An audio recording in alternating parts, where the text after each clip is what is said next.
ഈ കാണുന്നത് എടപ്പാളിലെ 2 സ്കൂളുകളുടെ പുറകുവശമാണ്. ഒരു കാലമെന്ന് പറഞ്ഞാൽ അധികമൊന്നും പുറകിലോട്ട് പോകരുത്. ഒരു 3 വർഷം മുമ്പ്, കൃത്യമായി പറഞ്ഞാൽ 2016-ൽ പുഞ്ചകൃഷി നടത്തുന്ന സ്ഥലമാണിത്. അടുത്തേ കൃഷി ചെയ്തിരുന്ന ആളാണ് ഞാൻ കന്നും പൊട്ടിയിരുന്നു.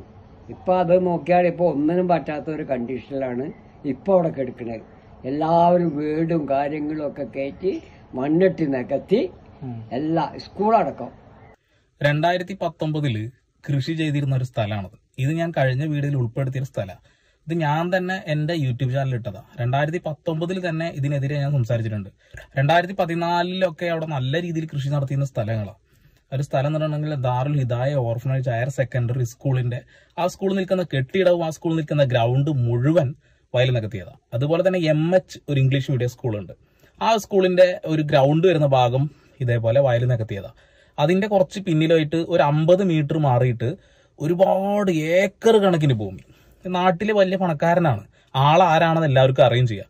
അയാള് മണ്ണിട്ട് നിരത്തി അത് കുന്നിടിച്ച് കൊണ്ടിട്ട് മണ്ണാണ്. ആ മണ്ണ് ഇട്ടതിന്റെ ഭാഗമായിട്ട് ഈ അക്കേഷ്യ മരങ്ങളാണ് കൂടുതൽ വരിക, അല്ലെ? ഈ കുന്നിടിച്ച മരങ്ങളാണ്, അല്ലെ? കുന്നിടിച്ച മണ്ണാവുമ്പോൾ അതിൽ ആ വിത്തുകളാണ്. അപ്പൊ അക്കേഷ്യ മരങ്ങളായി പെട്ടെന്ന് കാട് പിടിക്കും. പിന്നീട് അത് പഞ്ചായത്തിൽ ചെന്ന് കഴിഞ്ഞാൽ വളരെ സിമ്പിളായിട്ട് പറമ്പായി രജിസ്റ്റർ ചെയ്യാം. അതായത് പുഞ്ചകൃഷിയാ, വെഞ്ചാരിപ്പാടം എന്നാണ് പറയുന്നത് ഞങ്ങളുടെ നാട്ടില്. അതായത് അത് അത്യാവശ്യം നല്ല വെള്ളം നിൽക്കുന്ന സ്ഥലമാണ്. ആ ഒരു സ്ഥലത്ത് ഫുള്ള് മണ്ണിട്ട് നിരത്തിയിട്ട് അവിടെ ഒരു കാട് പിടിച്ച് കിടക്കുന്നു. ഇപ്പൊ ഒരുപാട് വീടുകൾ വന്നിട്ട് അവിടെ ആ വീടുകൾ വന്നിട്ട് അവരവിടെ പ്രശ്നം ഉണ്ടാക്കിക്കൊണ്ടിരിക്കുക വെള്ളം കയറുന്നതിനെ കുറിച്ചിട്ട്. പക്ഷെ വെഞ്ചാലിപ്പാടം എന്ന് പറഞ്ഞ സ്ഥലത്ത് അങ്ങനെ ഇങ്ങനെ ആരും അവിടെ വീട് വെക്കാൻ ബുദ്ധിയുള്ളവർ ചെയ്യില്ല. കാരണം എന്താ വെച്ചിട്ടുണ്ടെങ്കിൽ അവിടെ അത്യാവശ്യം വെള്ളം നിൽക്കുന്ന സ്ഥലം. അതുകൊണ്ട് ആ ഒരു രീതിയിലുള്ള കൃഷി തന്നെയാണ് അവിടെ ചെയ്തുകൊണ്ടിരിക്കുന്നത്. ഇപ്പോൾ നാട്ടിലുള്ള ഒരുപാട് സ്ഥലങ്ങൾ ഇതേ രീതിയിൽ ഏക്കർ കണക്കിന്, ഒരു 5 സെന്റ് വീട് വെക്കുന്നത് പോലെയല്ല, ഏക്കർ കണക്കിന് ഭൂമി ഒരാൾക്ക് പതിച്ച് നൽകി അത് മുഴുവനായിട്ട് മണ്ണിട്ട് നിരത്തുന്നത്. അത് പറഞ്ഞാൽ ചില ആളുകൾ പറയും 5 സെന്റ് വാങ്ങിയാൽ അതന്നെയല്ല അവസ്ഥ, ഓരോരുത്തർ 5 സെന്റ് ഇങ്ങനെ വാങ്ങി നടത്തിയ അത്യാവശ്യം പ്രശ്നം തന്നെ അല്ലേ എന്ന് പറയും. ആ 5 സെന്റ് വാങ്ങുന്ന ആളുകൾക്ക് എന്ത് കിട്ടുന്നില്ല, പട്ടയം പോലും കിട്ടാൻ കുറച്ച് പ്രയാസമാണ്. അതേസമയം 55-60 സെന്റ് വാങ്ങുന്ന ആൾക്ക് വളരെ സിമ്പിളായിട്ട് ഇത് കിട്ടുന്നുണ്ട്. അപ്പൊ ആ പറയുന്ന ആളുകളോട് എനിക്ക് ആ ഒരു കാര്യം കൂടി സൂചിപ്പിക്കാനുണ്ട്. അതെന്തുകൊണ്ട് അതിനെക്കുറിച്ച് നിങ്ങൾ സംസാരിക്കാത്തത് എന്നുള്ളതാണ്. അപ്പൊ നമ്മളെ നാട്ടില് നമ്മൾ തന്നെ ഒരു വീടിട്ട് ഇറങ്ങി ചെന്നാൽ ആ നാട്ടിലത്തെ കുറെ പ്രശ്നങ്ങൾ നമുക്ക് പരിഹരിക്കുക എന്നുള്ളതാണ്. ഓക്കെ, ഇപ്പോ കുറച്ച് ഭൂമാഫികൾ ഞങ്ങളുടെ നാട്ടിലുണ്ട്. ചില ആളുകൾ ഇപ്പൊ എന്നെ കാണുന്ന സമയത്ത് അവരുടെ ഭാവം അങ്ങനെ ഒരു പുച്ഛഭാവം, ഒരു ഭയങ്കര ദേഷ്യം പിടിച്ച ഭാവം. അവരുടെ ഭാവം മാറുന്നതുകൊണ്ട് എനിക്ക് കുഴപ്പമൊന്നുമില്ല കേട്ടോ. കാരണം അവരവര് ഭൂമി മണ്ണൊക്കെ നികത്തി കൊടുത്തിട്ട് പാടം കൊടുത്ത് നികത്തുമ്പോൾ അവരവരുടെ കുടുംബം സന്തോഷത്തോട് കൂടിയിട്ട് ജീവിക്കാൻ കഴിയുന്നു എന്നുള്ളതാണ്. പക്ഷേ അതേ പാടത്തൊക്കെ ചെറിയ വീടുകളൊക്കെ വെച്ച് ഓലപ്പേരൊക്കെ വെച്ച് താമസിക്കുന്ന ആളുകളുടെ വീട്ടിൽ വെള്ളം കയറുമ്പോൾ നമുക്ക് അവരെ കൂടെ നിൽക്കണ്ടേ? അപ്പോൾ അയാളുടെ ജോലി ചെയ്യുന്നു, എന്തായത് ഈ മണ്ണിടലും ലോറി ഓടിക്കലൊക്കെ. അപ്പൊ അയാൾക്കെതിരെ സംസാരിച്ചു കഴിഞ്ഞാൽ അയാളുടെ ഉപജീവന മാർഗം ഞാൻ കളഞ്ഞു എന്ന് പറഞ്ഞ ഒരു കൂട്ടം ആളുകൾ മുന്നോട്ട് മിണ്ടാതിരിക്കുക. മിണ്ടാണ്ടിരുന്നോട്ടെ, എനിക്ക് കുഴപ്പമൊന്നുമില്ല. അത് അവരെ കാര്യം പോട്ടെ. എന്റെ ജോലി മാത്രമല്ല, നമ്മളൊരു പ്രകൃതിയെ സംരക്ഷിച്ചു പോകണ്ടേ? പ്രകൃതിയെ ഒരിക്കലും നശിപ്പിക്കാനും ചൂഷണം ചെയ്യാനും പാടില്ലല്ലോ. അപ്പൊ അതിനെതിരെ നിൽക്കുന്ന ആളുകൾക്കെതിരെ നമ്മൾ നിൽക്കുക, ആൾക്കെതിരെ നിൽക്കുന്നില്ല. മണ്ണിടാൻ അയാൾ ഇനി വണ്ടിയിട്ട് വരികയാണെന്നുണ്ടെങ്കിൽ ഞാൻ വീഡിയോയോ ഫോട്ടോയോ എടുത്ത് അത് എത്തിക്കേണ്ട സ്ഥലങ്ങളിലൊക്കെ എൻവയോൺമെന്റ് ലെവലിൽ എത്തിക്കേണ്ടടുത്തൊക്കെ എത്തിക്കും. അത്രേ ഉള്ളൂ. അപ്പൊ എന്തുകൊണ്ടാണ് അത് പ്രതികരിച്ചതെന്ന് വെച്ചിട്ടുണ്ടെങ്കിൽ നമ്മളെ വീട്ടിലേക്ക് വെള്ളം കയറിയതിന്റെ ഭാഗമായിട്ടാണല്ലോ.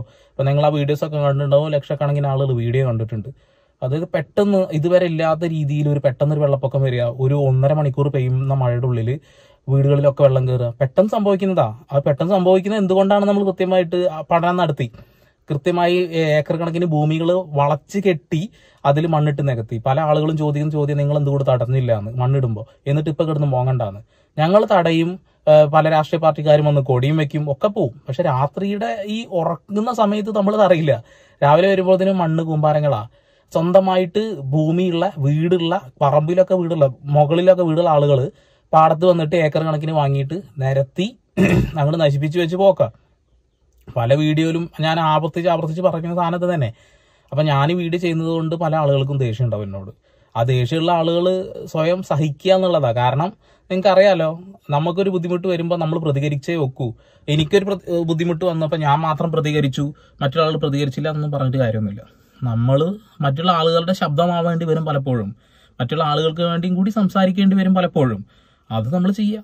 നമ്മൾ ഈ രാജ്യത്ത് ജീവിക്കുമ്പോൾ ആ രാജ്യത്ത് പല ആളുകളും പല രീതിയിലുള്ള നിയമലംഘനങ്ങളൊക്കെ നടത്തും. നമുക്കത് എന്താ പറയാ, അതിപ്പോൾ ഹെൽമെറ്റ് വെക്കാതെ യാത്ര ചെയ്യുന്നവരും സീറ്റ് ബെൽറ്റ് ഇടാതെ വാഹനം ഓടിക്കുന്നവരൊക്കെ ഉണ്ട് അല്ലേ. ഇപ്പൊ പുതിയൊരു നിയമമുണ്ട് ട്രാഫിക്കിൽ. ഇപ്പൊ ഗണേഷ് കുമാർ പറഞ്ഞു ഓടിക്കൊണ്ടിരിക്കുന്ന വാഹനത്തിന്റെ ഫ്രണ്ടിൽ നിന്ന് വീഡിയോ എടുക്കരുത് എന്നുള്ള ഒരു സാധനം കൂടി പറഞ്ഞു. അതെന്താ വെച്ചാൽ പുതിയ അപകടങ്ങളും കാര്യങ്ങളും നിയമലംഘനമാണ് എന്ന് ചൂണ്ടിക്കാണിക്കാൻ ഭാഗമായിട്ടാണ്. ഇവിടെ ഇപ്പൊ ഞാന് വയലുകൾ എന്ന് പറഞ്ഞാൽ അത് സംരക്ഷിക്കപ്പെടേണ്ടതും കർഷകർ സംരക്ഷിക്കപ്പെടേണ്ടതുമാണ്. നമുക്ക് നാളെ ജീവിക്കണ്ടേ, പ്ലാസ്റ്റിക് ഒന്നും ജീവിക്കാൻ കഴിയില്ലല്ലോ. അപ്പൊ കൃഷിയെ ഇതേ രീതിയിൽ ആളുകൾ നല്ല രീതിയിൽ സപ്പോർട്ട് ചെയ്യുന്നുണ്ട്. പല ആളുകളും ഇപ്പോഴും നമ്മളെ നാട്ടിൽ ദൂരെ നിന്ന് ആളുകൾ വന്ന് ഇവിടെ പാട്ടത്തിന് എടുത്തിട്ട് കൃഷി ചെയ്യുന്ന ആളുകളൊക്കെ ഉണ്ട്. അപ്പോൾ ഈ കൃഷിഭൂമിയാണ്, കൃഷി ചെയ്തുകൊണ്ടിരിക്കുന്ന ഭൂമിയാണ്, അല്ലാതെ തരിശായി കിടക്കുന്ന പാറ പൊന്തിയ സ്ഥലം കൃഷിക്ക് ബുദ്ധിമുട്ടുള്ള സ്ഥലങ്ങളല്ല. കൃഷി ചെയ്യുന്ന വെഞ്ചാരിപ്പാടം എന്നൊക്കെ പറഞ്ഞിട്ടുണ്ടെങ്കിൽ ഇവിടെയുള്ള വെങ്ങിനിക്കര എടപ്പാൾ പഞ്ചായത്തിലെ 11-ാം വാർഡാ. ഇവിടെയുള്ള കർഷകരോട് തന്നെ ചോദിച്ചറിയാം. ഞങ്ങളവിടുത്തെ ഏറ്റവും പ്രായം ചെന്ന ഒരു കർഷകനാണ് കുഞ്ഞുട്ടൻ നായർ എന്ന് പറയും. ഒരു കടയൊക്കെ ഇട്ട് ജീവിക്കുന്ന ആളാ.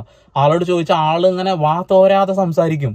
കാരണം അത്ര അധികം കൃഷി ഉണ്ടായിരുന്നു. ആള് ഈ കന്ന്, ഈ കാള, പിന്നെ പശു, പോത്ത് ഇതിനൊക്കെ വെച്ചിട്ട് ഇവിടെയൊക്കെ കണ്ടൊക്കെ പൂട്ടി അങ്ങനെ ജീവിച്ചിരുന്ന ഒരു മനുഷ്യനാ. അപ്പൊ ആളെന്നെ പറയും ഇവിടെ മുഴുവൻ കൃഷിയുടെ ആയിരുന്നു, ഇവിടെ കൃഷി ചെയ്യാൻ പറ്റാത്ത കുറച്ച് സ്ഥലങ്ങളെ ഉണ്ടായിരുന്നുള്ളൂ, ആ സ്ഥലങ്ങളെല്ലാം ആളുകൾ കൈയേറിയിട്ടുള്ള ആളെന്നെ പറയുന്നുണ്ട്.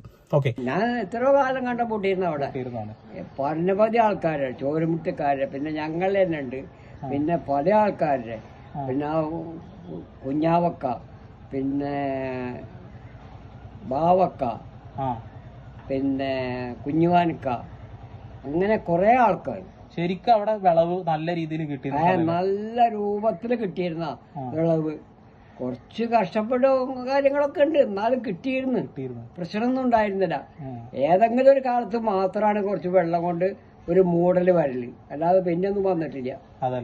അതങ്ങനെ കടുമയത്തോട് എന്ന് അറിയാം, ആ തോട്ടും കൂടെ അങ്ങനെ ഒഴിച്ചു പോകില്ല. പറയ കുഴപ്പത്തോട് പോയിട്ട് അങ്ങനെ പോയിട്ട് നമ്മളെ ആ പാലത്തിന്റെ അവിടെ 2 കണ്ണി ആകളുള്ളത്, അതിൽക്കൂടെ പോണം ഈ വെള്ളമൊക്കെ. ഇപ്പോ സ്കൂള് വന്നപ്പോ അതും ഇല്ലാതെ, സ്കൂൾ വന്നത് മൊത്തം നികത്തി അവിടെ. അത് 2 സ്കൂളുകളും ഉണ്ട്, പിന്നെ കുറെ സ്ഥലം കാട് പിടിച്ച് കിടക്കുന്നുണ്ട്. അതുണ്ട്. അതൊക്കെ ആരെ വന്ന് മണ്ണിട്ട് നേരെ ഇതൊക്കെ ഇനി പറമ്പായിട്ടാ പഞ്ചായത്തിൽ കിടക്കണെന്ന് അറിയില്ല അല്ലേ. ഇപ്പൊ ഈ റേഷന് ചെല്ലുമ്പോ മാത്രമാണ് ഇവര് പറമ്പാണോന്ന് നോക്കണേ. ഇതുവരെ നോക്കിയിട്ടില്ല. അതുവരെ അത് എന്താണ് നോക്കിയിട്ടില്ല.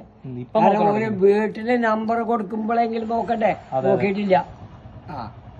അപ്പോ ഈ മണ്ണിട്ട് നികത്തുന്ന ആളുകൾ അവരവരെ ജോലി ചെയ്യുന്നു, ശരിയാണ്, സംഭവം ശരിയാണ്. അവരവർ മണ്ണിട്ടിട്ട് ഇങ്ങനെയൊക്കെ ജോലി ചെയ്ത് ജീവിക്കുന്ന ആളുകളാണ്. പക്ഷെ അത് മറ്റുള്ള ആളുകളുടെ കഞ്ഞിയിൽ മണ്ണിട്ടിട്ട് ആവരുതെന്നുള്ളൂ.